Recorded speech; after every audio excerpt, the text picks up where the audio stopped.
Great. Good afternoon, everyone. I think we can start the second part of the second day after this great, delicious lunch. I'm Stefanos Gandolfo. I'm the Center Director of the Columbia Global Center here in Athens, which is a hub for global education, research, and dialogue that aims to bridge cultures and disciplines. I would really like to thank Alexandra and Myrto and the entire team for the kind invitation and for putting yet again another fantastic and really thought-provoking conference. Today, we're delighted to be with this great group of speakers to discuss a very important topic of what it means to re-enchant the world and specifically the economy, what it means to reimagine and restructure it, and how do we draw inspiration from nature. For me, as a philosopher, I've always found it very puzzling how we're running a model of infinite growth in a world of finite resources.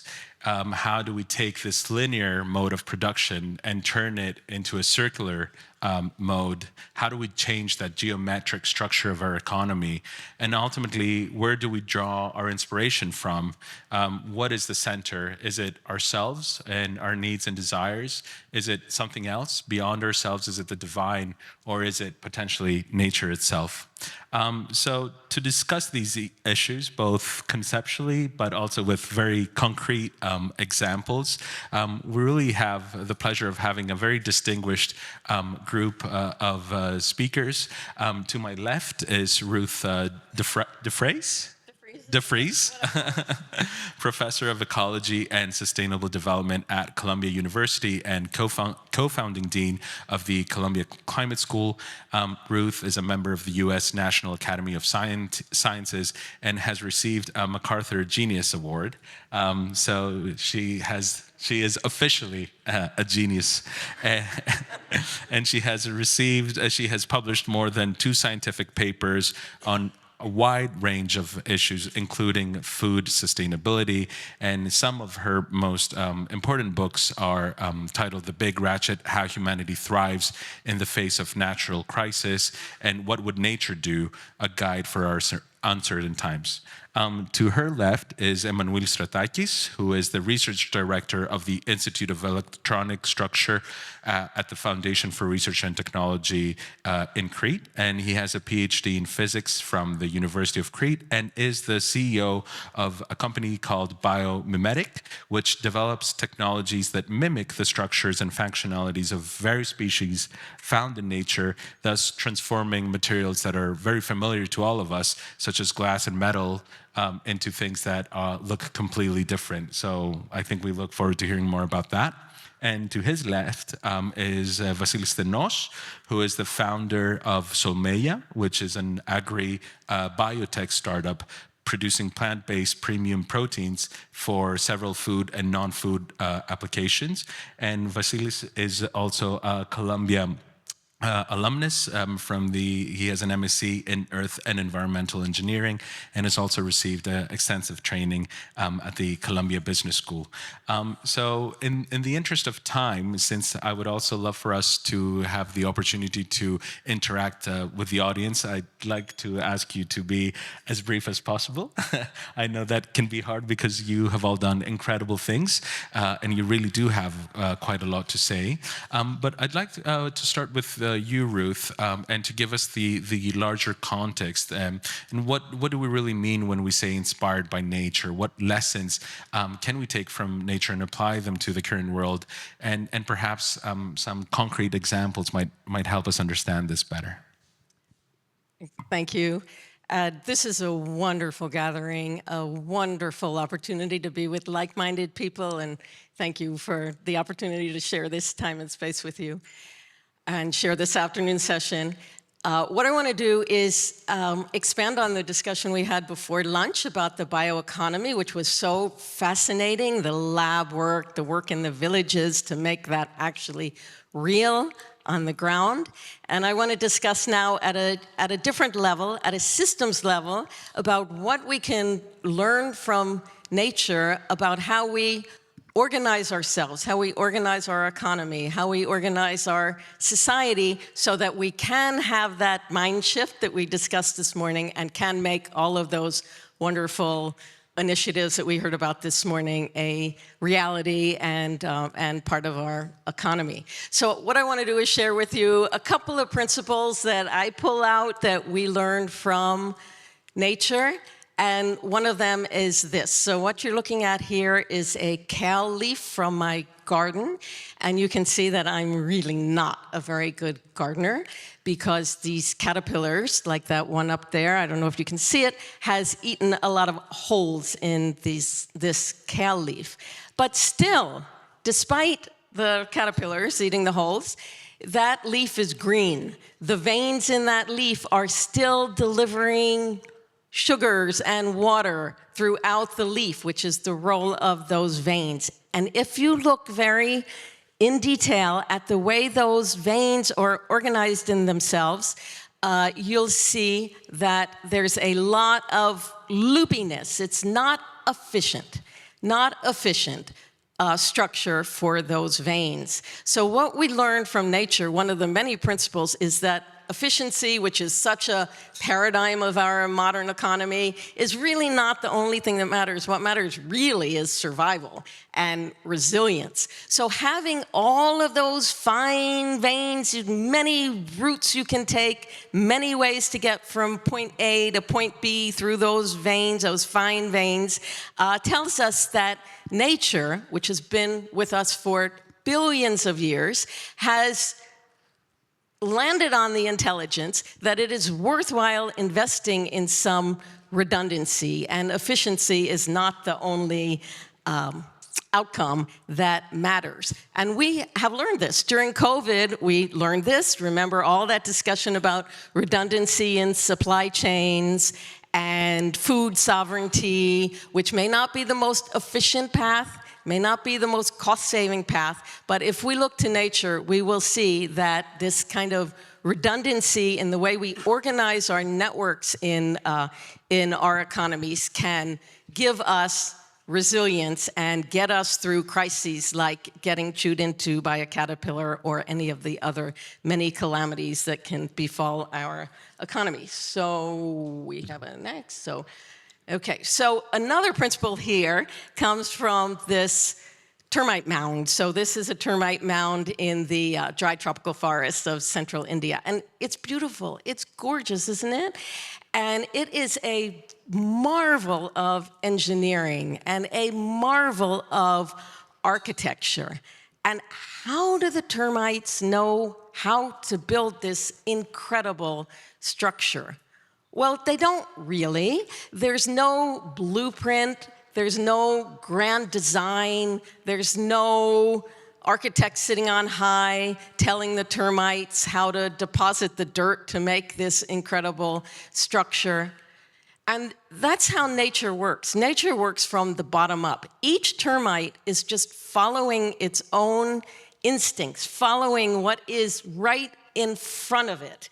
Not having in mind the grand picture. No one has in mind the grand picture, but through this bottom-up, following the local surroundings, the emergence of this incredible structure like this termite mound. So often in our modern economy, we think top-down, we think scaling, we think everything needs to look alike, we think that there has to be some grand plan, otherwise it's not worthwhile investing. But we also see what happens when we do have that kind of top-down ideas. This is for you, Alexandra, because I know you've worked in development, so I'm sure you'll appreciate this comment, that so often we see donors, NGOs, governments sitting in some capital city somewhere and deciding what is best for the rural people. And it can be very, very well-intentioned. But here is an example. This is a latrine, toilets that was a government initiative in India. That's where I work, so I have a lot of examples from there, where they were built. They were actually built. Amazing, and that's wonderful to have people have latrines and not have to go into the forest in the middle of the night. But they're like this. They're not used. And that's because they're not built with people's needs in mind. They're hot tin roofs, there's no water, there was no input from the people who were actually using them. So this kind of top-down planning can end up in a lot of wasted resources and not achieving the goals, well-intentioned goals. So we learn this from nature also. You will not see any top-down design in nature, a beehive, any kind of structure does not get designed from top down and command all the termites or the bees where to go. It's built from the bottom up by each individual following their own, what they think is right for them, depending on their very local surroundings. So we certainly can learn a lot from, in the development sector, from engaging people to know what, and trusting people to know what is, what's best from them based on their knowledge of their local surroundings, because they know best. So finally, third example here, and this is the most important aspect of nature that we learn from, and that is the diversity, biodiversity. I'm sure we'll come back to this topic. What I'm showing you here is a variety of grains from a community seed bank in a small village. And the people in that village see the need, see the value of preserving this diversity. And it seems kind of crazy that in this world where their nature has developed so much diversity, all the bugs, all the critters, all the microbes, all the species like us, so much diversity that why does nature do that? What is the value of having the diversity? Well, these people in this village will certainly tell you the value of having a seed bank where they can draw on this variety of species in case of a drought, in case of some kind of calamity, in case of disease in one of the species that they depend on. And we've seen that over and over in the course of the history of life on Earth, that there are always calamities. There's an asteroid, there's a climate change, there's all kinds of things that happen, and having that investment in diversity is what has made it possible for life to survive for so many billions of years. This diversity of life forms and different species and different, depending on different resources. So those are just three kinds of principles from nature: the diversity of life, the build from the bottom up, and what was my first one? Like The resilience, the redundancy in networks. And we learn so much from nature, and it kind of is a bit counter to our way of thinking about modern economies, but I have faith in humanity that we will learn the value of these learnings from nature. Thank you. Thank you. Thank you, Ruth. Really challenging a lot of the fundamental ideas of our economic system, but also of other modern economic systems, like efficiency or top-down designs. These are probably the two major ways in which we've been, planning modern economies in capitalist and socialist systems in the past, 70 years or so. So I think maybe there's a new path that you are suggesting and saying that we should follow here. Emmanuel, what is biomimesis, bioinspiration for you, and in what ways do you think it can lead to a new way of thinking for sustainable innovation, particularly, not just sustainable economic practices? Thank you, Stefano, and my colleagues here. And first of all, let me thank the organizers. It's a very nice conference. It's the first time that I meet so many people, so many minds, I can say. This biodiversity is reflecting here in this conference, and I like this very much. So I will focus on this later. But actually, what I would like to say is that I'm a scientist, I'm working on biomimetics. I'm trying to go from natural to artificial, but this is not new. actually the bioinspiration, biomimesis started throughout the years. So nature shaped actually the humankind from Australopithecus until the Homo sapiens sapiens, and this is actually very well recognized. For example, the Daedalus has mimicked let's say the wings of the birds in his myth. There is also Luban that mimicked, let's say, the Hang Song kite, how the birds are the behavior of the birds. And Pachamama is actually the symbol of nature and actually represents the fertility and connectedness of human with nature. So this way of thinking has led up actually to a series of innovation at that time. For example, we have the cup of justice or Pythagoras cup. This is actually how we can use nature as a model and a measure and a mentor. So the Pythagoras cup is actually a mean of a measure. So if the level of the water exceeds a level, then everything is, the liquid is thrown down, and this is how we can use nature as a measure. Also in the Corinthian order, they have used actually, they mimicked the acanthus, the way that acanthus has built the leaves and its structure. And also there are some myths that they are using proportions, and this goes in interaction of the humankind with the nature, and this is reflected to the human-like proportions of the sculptures. So this is always is coming through the years.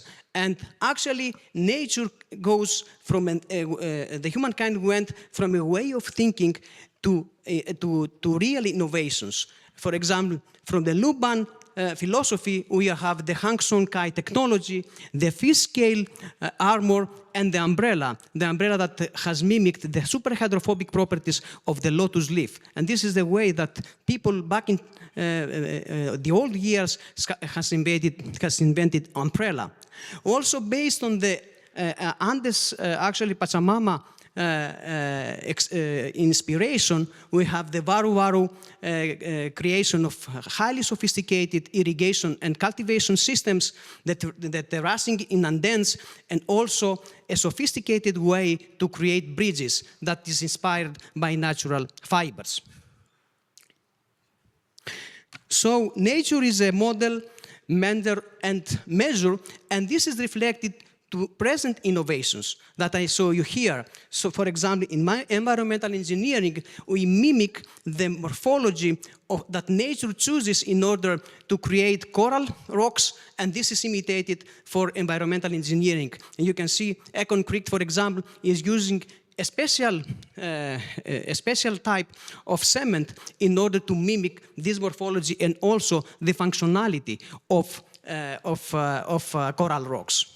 Another very nice story is the IDEO company that is using actually the philosophy of the fungus, that is making how the fungus are developed on the earth, and how they create this very sophisticated networking. And this is actually a model in order to create smart cities, modern cities, and this is done by IDEO, as we can see here, and it's actually in building engineering is the most important and the most advanced technology that exists today. And also I will show you one example of my research. Actually, we have we have established biomimetic back to 2020, and our product is the Tetix glass. Tetix is the ancient Greek of name of Ogygikas of cicada. So this glass actually mimics the wings of cicada, but also this, other butterfly species. Here you can see the glass-wing butterfly. So if we sculpture glass with a laser light, if we sculpture it at the nanometer scale, then we render glass highly anti-reflective. So this can be used, for example, in consumer electronics, in your screens, in order to eliminate the annoying reflection of your screens, but can be also used for other applications like, for example, solar cells. 7% of the light that is incident in solar cells is lost because of the reflection of light. So nature has taught us how we can eliminate reflectivity, how we can mimic this mechanism and transfer it to an artificial material. So I will leave this for a second round of my, let's say, presentation, but this is what we would like actually to do. How nature can re-enchant the economy, how we can use biomimesis and bioinspiration in order to reach to a sustainable innovation. This is a key secret. Ancestral intelligence, starting from our ancestors, we have to combine it with biomimesis and bioinspiration in order to reach to sustainable innovation. Thank you.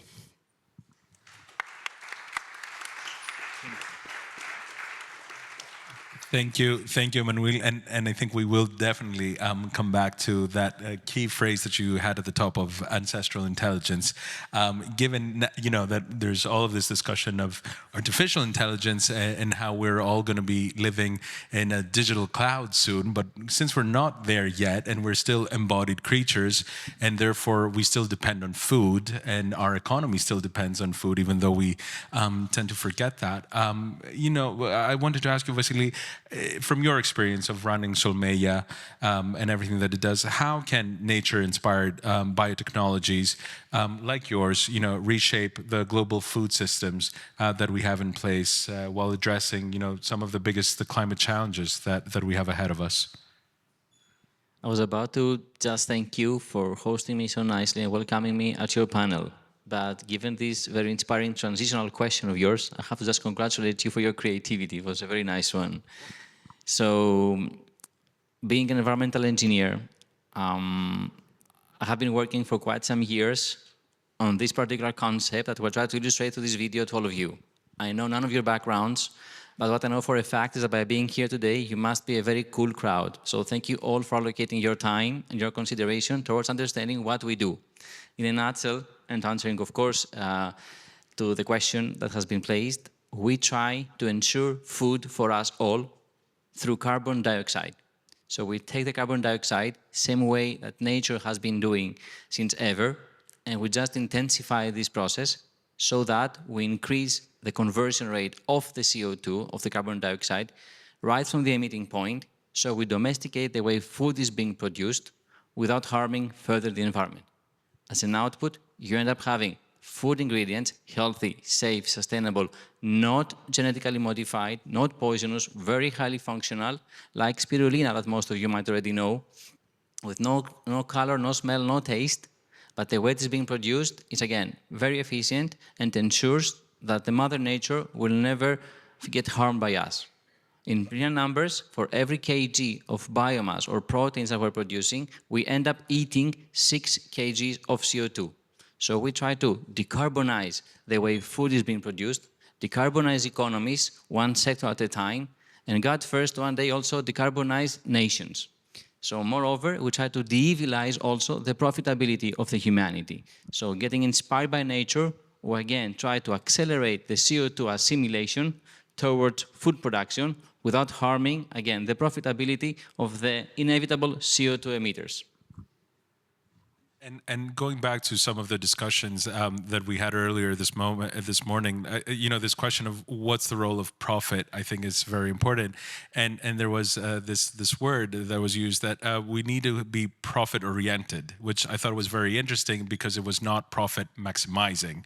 And I think this is like maybe one of the big differences and the challenges of what does it mean to re-enchant corporations. Maybe a part of that is having this change in how we think of profit. But Ruth, you ended on biodiversity, and I would like us to pick the thread again from there because it is a very important question.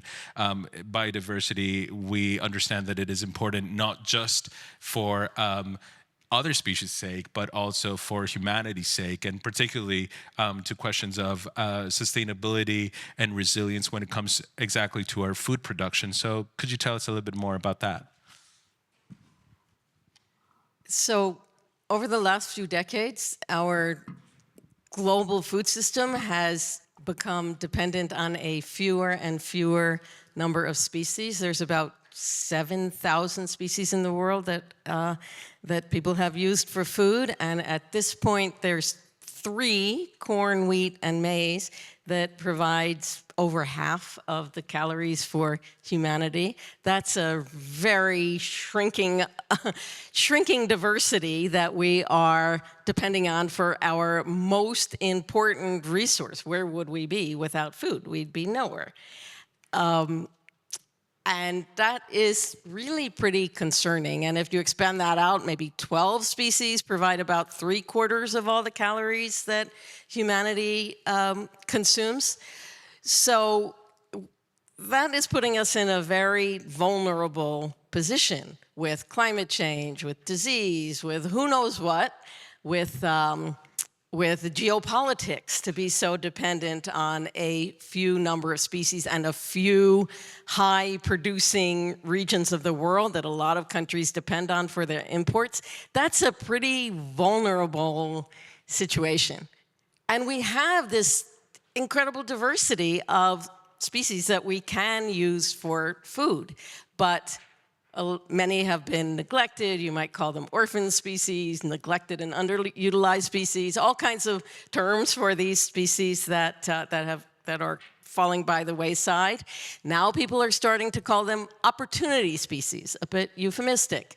But there is a growing interest in revitalizing these, I'd say, underappreciated opportunity species, all the traditional grains, the traditional varieties, different vegetables, different animal breeds, all kinds of diversity that have been important for sustaining people in different parts of the world throughout history. And turning back to that, I would say, is probably the most worthwhile investment we can make as a species. And I know it's wonderful what you're doing with the protein from CO2, but I'm not willing to give up on all our other diversity yet, because we need it. We need the genetic resources. We don't know what kinds of situations we'll be facing in the future, so we need that genetic resource to be able to adapt to different situations, climate, or whatever, that we don't even know will come along in the future for ourselves and the generations to come.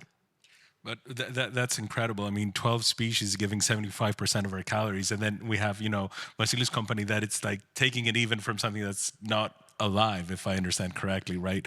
And Vasily, in that context, and going back to what was discussed earlier this morning about, how do companies like yours scale up, and what's the role of government, larger existing corporations, your customers? What has your experience been so far in this journey, and what role do you see these other entities, these other stakeholders in assisting or even maybe accelerating the transition towards this different approach, this regenerative and nature-inspired economy? That's also a very nice one. Thank you once again. I need to, with all due respect, make something a bit clear. Our microorganism is also not genetically modified. We deeply respect and humbly preserve the biodiversity, and we don't mess up with nature by no means. So we use a very particular microalgae species, which is called chlorella, that some of you might know, given your coolness. So instead of being green like spirulina, it is given the random mutagenesis, which is happening thanks to nature. So it's a white strain of microalgae, which ends up coming with no smell, no taste, no aftertaste. And as such, it can safely be implemented in any plant-based food application / recipe you can come up with. Plant-based burgers, steaks, fish, eggs, snacks, pasta, dairy substitutes, all the way to space food applications. So myself, having come back to Greece almost a decade ago, I knew that CO2 wasn't the right topic back in the days. People would think of me as crazy, to tell the truth. But all of a coincidence, in the past 6 years, given the term climate crisis, as our current Prime Minister has said, and not climate change, which is a very spot-on comment, this climate crisis ended up becoming quite of a hot topic, if not a sexy one.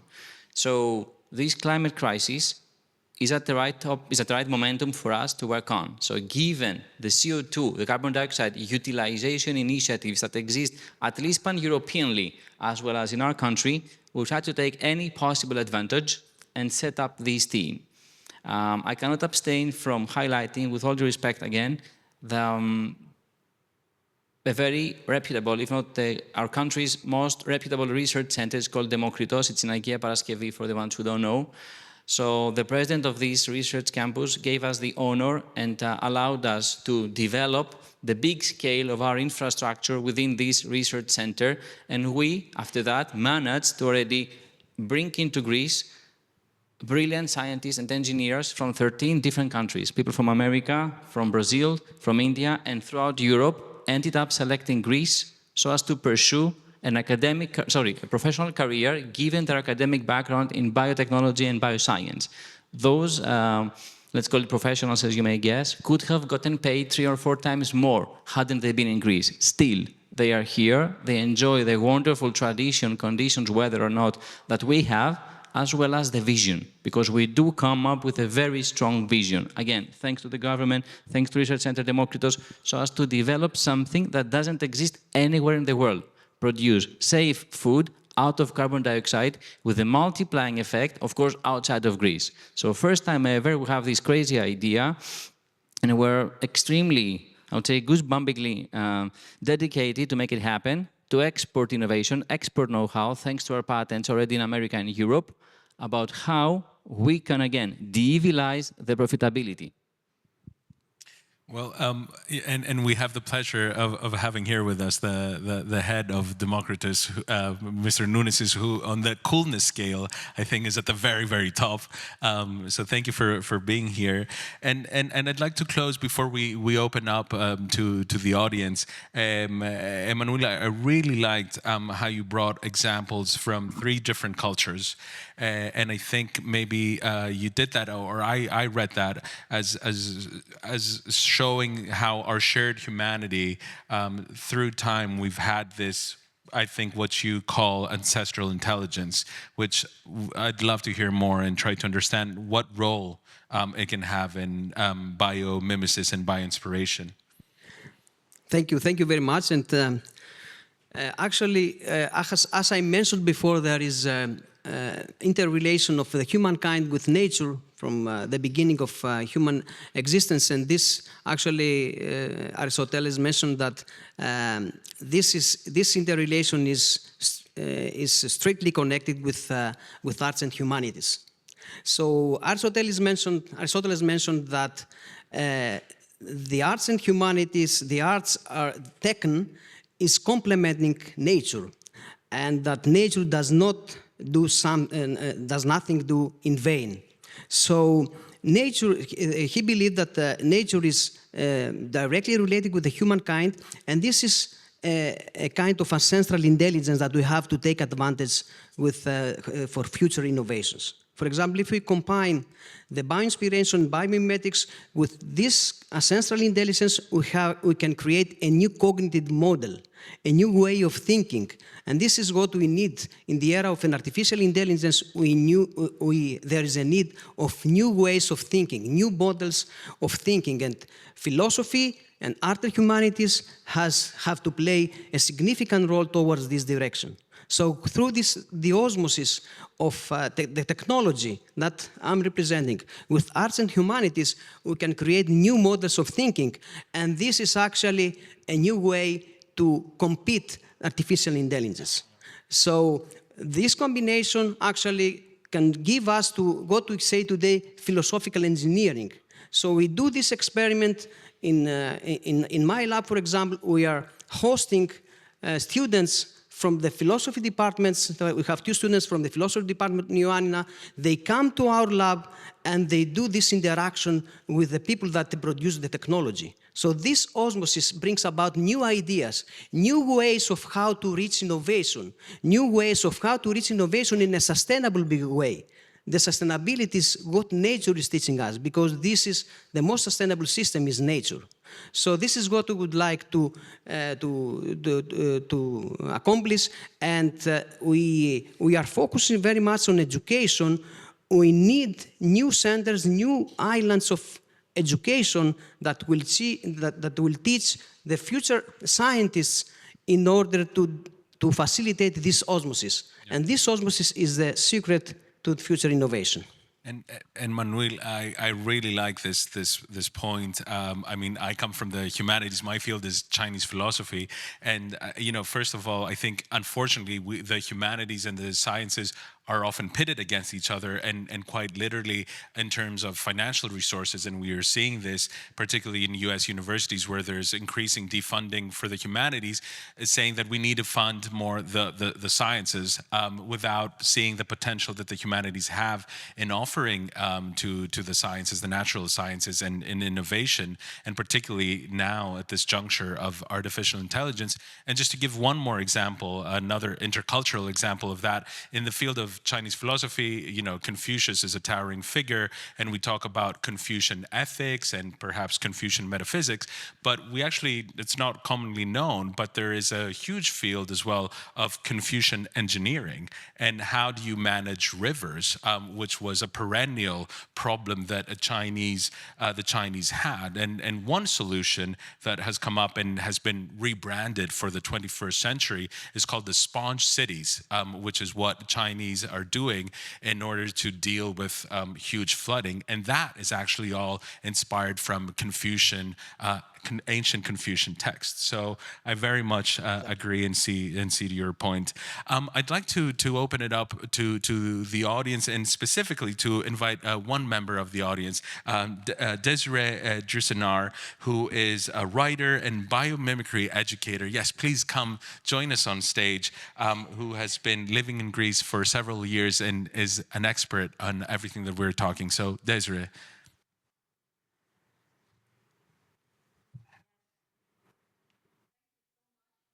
Here, but let me start with a Greek concept. Participating is more important than winning.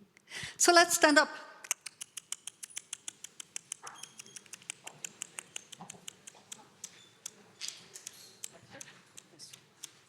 And we stand a bit wobbly, don't we? Because we're on a planet that is really spinning. Who's from Athens? Who's from the rest of the world? Now I've seen every hand out there. Who is spinning with more than 1,000 kilometers per hour through a universe with their feet glued to a ball of gas? That's not all of us. What is the rest doing? This is the reality, people. And I have a granddaughter, and she goes around the world like this because she's doing spatial relations. She's really looking at where she is, and she cannot see the depth yet. So she crawls off the couch, and she, of course, well, we have to be very careful with her because she's 8 months old, and we try to keep her safe a little. But I want to say, bring everything that you've heard here to your communities. And how do we do that? I am a founder of a think tank in action, abundanism.com. Because abundance is not a distant dream. Abundance is inclusivity. And it is, we heard it, osmosis. I love the word there because that is my big inspiration as well. Osmosis. And the world is technology and we can't get around it. So I want to say include AI, include crypto, include the blockchains, include everything you can do because it emerged for a reason. And we see all that. In '72, we had, you can all sit down again if you don't want to be wobbly anymore. We really see that. In '72, there was this book, Permaculture, and it was so amazing. I've done so much with it in the landscapes. Oh, I see someone nodding her head. You know about permaculture and the food forestry. Because the food forests is how nature does intensification. Because there are 1,000 species you can eat. And if you look around in Athens, you see all the orange trees, and you know what they chose the species for? Color. If we have an SDG 2 where there's no hunger, what should we have chosen it for? Food. Edible cities. So that is what I write about. I write about edible cities. I write about sponge cities because, of course, in our country, I come from the Netherlands, I come from Benelux. We have all the pollution of the whole of the EU because we are at the end of the river, so that's rather logical. So we have the projects like Room for the River, we have the projects like drinkable rivers we even have, and it's all economic. And that is what Greece gives us. Ecology and economy have the same word root. Eco, do I pronounce it well? Eco. I first said oikos because that's me, I'm Dutch. I really say oikos, but it is the household. And if you want to manage a household, what do? You know a little bit about the household. So you know about ecology to manage an economy. And then in 2012, I met amazing people. And I have to maybe go through my slides a little because I have very practical examples that I really collect them. And that's also what I write about, because if we do not have things to copy, how can we do it in our own communities? So, first of all, abundance is a design principle of nature. Never say it isn't. Nature is not minimalistic. Nature is really puzzling it all together. And this is what's happening. And I brought a book for the Eleusis community, and it is by a Flemish author. It is Inventing the Circle, Geometry of Nature, Johan Gillis. And I read about this, the super formula. It is math, and some people will say, well, I don't know any math. But he is a biotechnologist, so yes, he's in your tribe. He's also in biomimicry, definitely. He's with me in the landscapes. So nature does geometry in very fascinating ways. And first of all, in the Netherlands, we started to make the termite mounds. And maybe it doesn't look like a termite mound, but it is. It is the left building. And it is cleaning our city in Venlo. And it is also having plants on the outside. It's having plants on the inside. It produces food. It is a city hall. It has about 60 people in there. But of course, because we say, well, everything in nature is filled, so time will be filled. So in the evenings, there are classes in there, or we morph the building. Yes, why not? We can give it really a lot of functions. I say to them, well, also at night, you can really morph it into having housing for the homeless. Well, they're not that happy yet with me, but we'll see if we can get there. On the right-hand side, you see how, because I also want to be spreading seeds of hope, there are really large landscapes being restored right now. This is the Lost Plateau.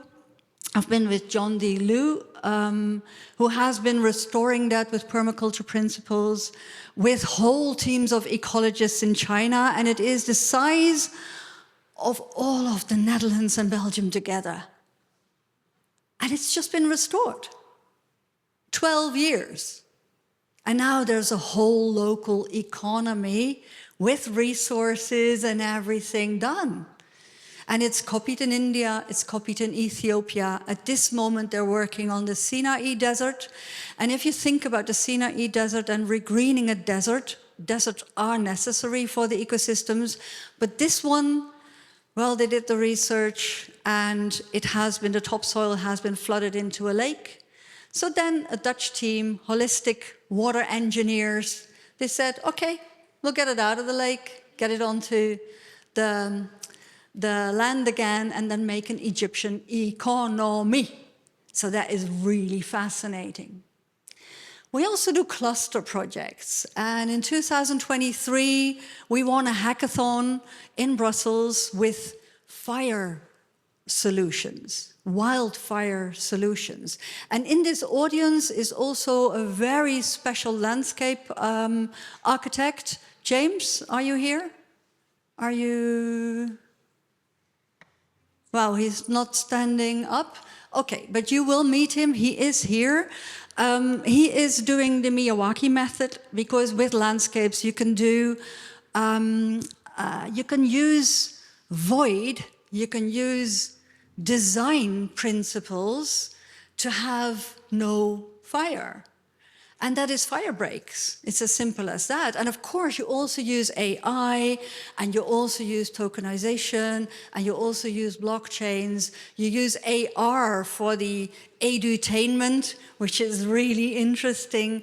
And then you get all the young people, because it will, of course, be edible forests. But what I mostly do in these teams is business models. And it is a hard thing, because all this health stuff is all governmental stuff. And people hop from subsidy to subsidy, and they do not know how to make the business models. But I want to give you a mesmerizing example of how it can be done with nature. We designed, at one point, we do a lot of design thinking with students as well, young students, because we want to inspire them. And we did a harbor redesign. And it was a real one. We did 5 river harbors in the Netherlands, Maas harbors. And we did a lot about energy. It was thermodynamics, not windmills, because takes too long, everybody's too against it, but this was thermodynamics in the sheet pile walls, so you have just temperature difference doing it. Just difference. Nature does everything just with difference. And then it becomes interesting. And then they said to us, but how about transport? And with this student team of young students, we came up with the most brilliant app. An app. One app. How is it going to solve the climate and make everything cheaper? Well, we put all the empty space of trucks, trains, and riverboats in the app. And do you know what happens then? Nearly finished. You know what happens then? The customer will choose the cheapest, and that is good, because it is democratic. As you heard, everything is autonomous. People have a free choice, free will. Why not? Choose the cheapest. If you go for the cheapest transport, what will you choose without even noticing it? The return load. What will happen if the return load will make money? The business model of the transporter, who needs a sustainable business model, will have more money in it. Even if he has 2 return loads, which is 2 times less, it's still more than 1 time, and the rest is just fried air. But what happens to the climate? What happens there? We will have less emissions.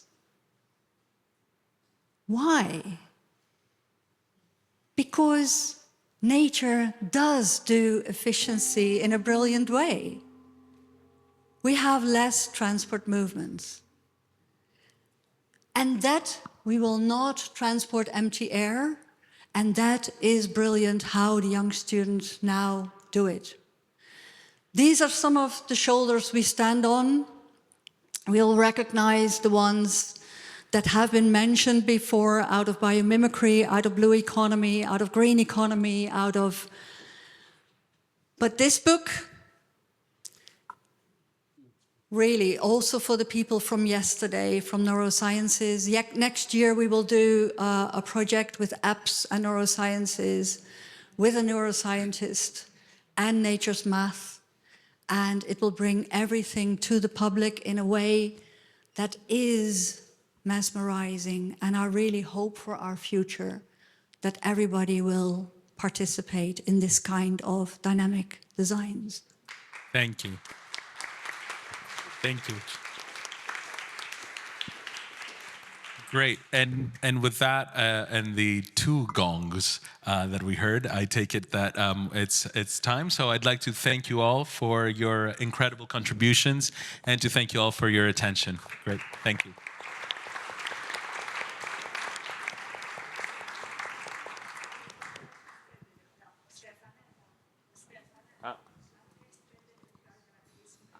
Έχουμε χρόνο. Εντάξει. Okay. Oh, sorry. So we do have time. I thought we didn't. We have 3 gongs. Oh, okay, great. So this was the second gong. So I know we have Mia from the audience. Mia, please.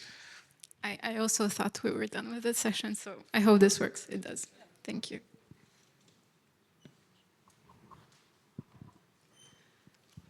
Happy to join you. Hi, everyone. My name is Mia C. I'm going to bounce back on the subject of biomimetics in Europe, especially as it ties to how we scale, ultimately, biomimicry and how we can incorporate it into interesting production ecosystems. And Emmanuel, also thank you for introducing the correlation between biomimicry and ultimately ancestral knowledge and ancestral intelligence, because yes, biomimicry, technically speaking, is as old as time, even if now we think about it more in relations to technology or to different kinds of manufacturing, etc. The truth is that, yes, it is ultimately the way in which we can connect to that we have all in common, which is nature. Over the course of the past 2 years, our organization, Aegis, was part of the development plans with the European Commission, in which we were basically designing the new strategies for the future of industries. Now that we're living in such a fractured world that is ultimately welcoming, accelerating technologies, the power of which we have no idea how to handle at scale, that is completely even on a humanity scale, what we're going through is unprecedented. And when we observe the challenges that we're facing, both in Europe and in the world at large, a very big problem that we have is a matter of communication. And the fact that we all come from different cultures, different civilizations, different methodologies even, different kinds of educational frameworks, etc.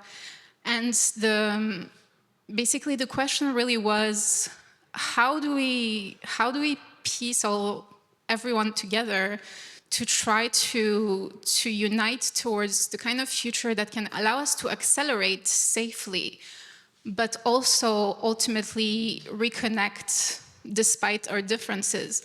In Europe, this is particularly true because, we are on a small territory that is divided ultimately between so many different languages by borders, which ultimately keeps us from collaborating at the same capacity as the United States or China, or, different parts of the world that ultimately are united by the English language or by other, other grand territories that allow to do a lot with a large number of people, all united by the same language.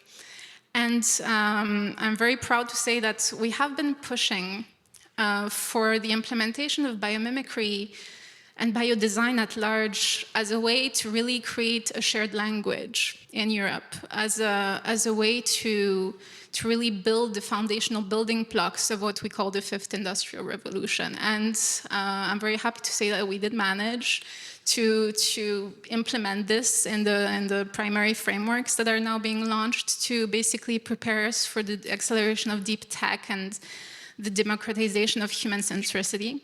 And yeah, if all goes well in the years to come, basically Europe will likely be one of the first continents that will really place biomimicry at one of the top priorities of development.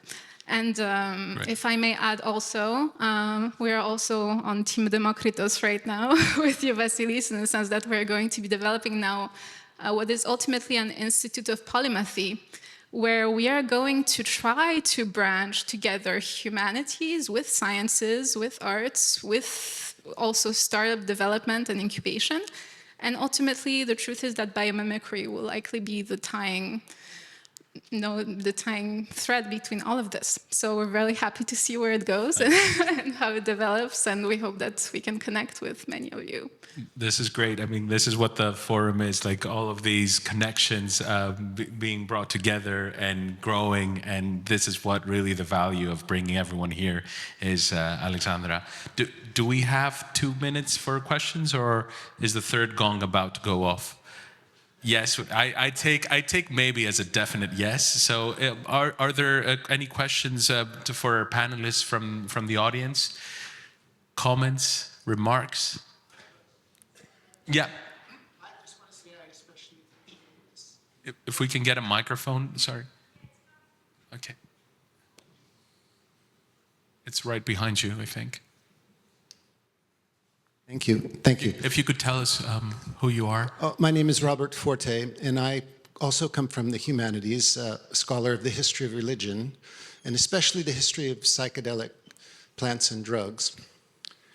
And this conversation is really important to me because when you look at history, especially here in Greece, you see a fantastic ancient society, polytheistic, great diversity and creativity and power, that suddenly changed 2,000 years ago into a more monotheistic, a kind of top-down central authority.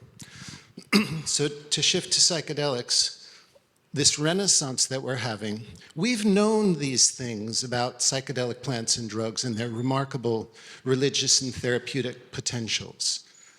But for the past 60 years or so, they've been squandered. Why is that? Well, the reason is simply that in the United States, we passed a Controlled Substance Act, which centralized power. Even here, some of the world's foremost neuroscientists have to get permission from the government. There's a central authority that determines what's useful or not with these drugs. And I think we can learn from, I think, Ruth, you gave me this idea that each individual ant or termite has the wisdom inside of it. And that's the value of the psychedelic, that can re-democratize the use of these substances. And so there's a lot to say here, and I just wanted to put that out. Thank you. Ruth, would you like to say a quick response to that, or?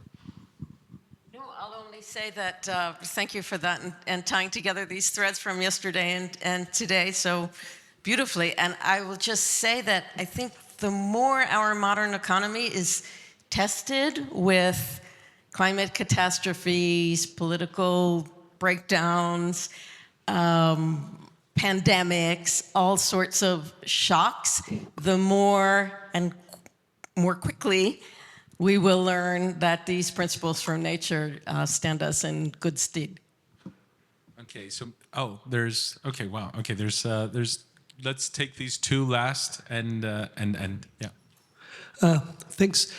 Indeed, I think If you could tell us who I'm Dr. Soteropoulos from Demokritos, but you give me a very good idea of what World Human Forum can do it. Why I'm saying that? This is a very good example of coming here together, like Vasilis, which I know, and the students, as well as Ite. Why? Because by knowing Dr. Nunes who was the previous president of Demokritos, who is part of the World Human Forum, we have new possibilities, new interactions and synergies happening. And this is not just to say to Nunes, thanks for doing that, but wait, this is a new idea that World Human Forum can interact with more scientists all around the world, bringing together with document and the dissemination actions in order to create new policies. Great. What about Alexandra, this? we've just made their research agenda for the next 10 years. And we have one more. It's a good gentleman. example. Yes. Yes, please. My name is Emmanuel I, and I'm an old man. And I want, inspired by your team and your speaking, I want to express a wish and a prayer and a dream. You're talking about the wisdom of ancestors, the wisdom of nature, the wisdom of diversity, the wisdom of asymmetry, the wisdom of excusing. Why do you, people like you, have to remain in a closed culture, a cluster of highly intellectual people? And can't we ask people like you to join world leadership and import this kind of thinking to these leaders who are leading the world in war, strict economies, dura lex et lex, and repetition of demolitions and catastrophes? I think you could be very useful.